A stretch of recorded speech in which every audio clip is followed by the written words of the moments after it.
महाभारत के युद्ध में कौरवों की हार हुई और पांडवों की जीत हुई। लेकिन क्या आप जानते हैं कि मृत्यु के बाद जहां दुर्योधन को स्वर्ग मिला, वहीं पर युधिष्ठिर और उनके 4 भाइयों को नरक जाना पड़ा। तो आइए जानते हैं आखिर दुर्योधन को स्वर्ग क्यों मिला। हस्तिनापुर में राज करने के बाद पांडव हिमालय में चले गए थे। रास्ते में द्रौपदी समेत 4 भाई की मृत्यु हो गई और वहीं युधिष्ठिर एक कुत्ते के साथ स्वर्गलोक में चले गए। स्वर्ग पहुंचकर उन्होंने अपने भाई दुर्योधन को देखा और देखते ही आश्चर्य में पड़ गए कि उनके सभी भाई पांडव नरक में थे, लेकिन दुर्योधन जैसे अधर्मी को इतने पाप करने के बाद भी उसे स्वर्ग कैसे मिल गया। स्वर्गलोक में जब युधिष्ठिर ने देखा कि दुर्योधन तेजस्वी देवताओं के साथ एक दिव्य सिंहासन पर सूर्य के समान चमक रहा है, इस पर क्रोध से भरे युधिष्ठिर दूसरी ओर मुड़ गए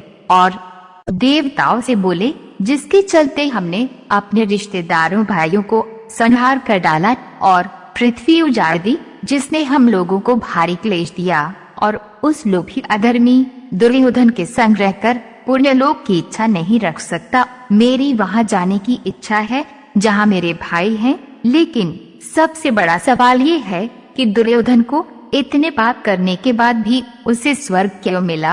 आखिर क्यों दुर्योधन को स्वर्ग की प्राप्ति हुई। तब युधिष्ठिर की बातें सुनकर नारद जी ने कहा, धर्मराज, स्वर्ग में रहने पर पूर्व की दुश्मनी खत्म हो जाती है। तुम्हें दुर्योधन के लिए ऐसी बात नहीं करनी चाहिए। दरअसल दुर्योधन ने कुरुक्षेत्र के युद्ध में शरीर की आहुति देकर वीरों की गति पाई है, जिन्होंने युद्ध में देवतुल्य तेजस्वी तुम भाइयों का डटकर सामना किया है। दुर्योधन सबसे अधिक भय के समय भी निर्भय बना रहा। उसने क्षत्रिय धर्मानुसार तुमसे युद्ध किया और अधर्म का भागीदार होते हुए भी यहाँ है। इस दौरान भीम ने युधिष्ठिर से पूछा कि भैया, दुर्योधन ने पूरी जिंदगी पाप किया, फिर इसे स्वर्ग क्यों मिला।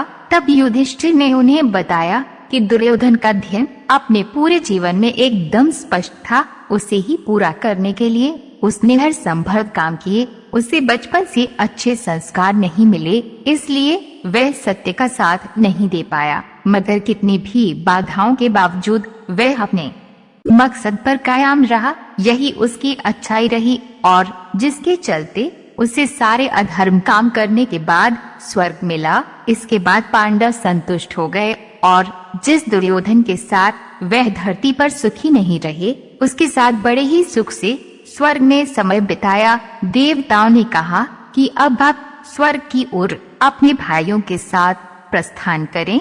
इसके बाद युधिष्ठिर भाइयों के साथ स्वर्ग गए। दुर्योधन समेत सभी भाई प्यार से गले मिले और एक साथ मिलकर रहने लगे थे।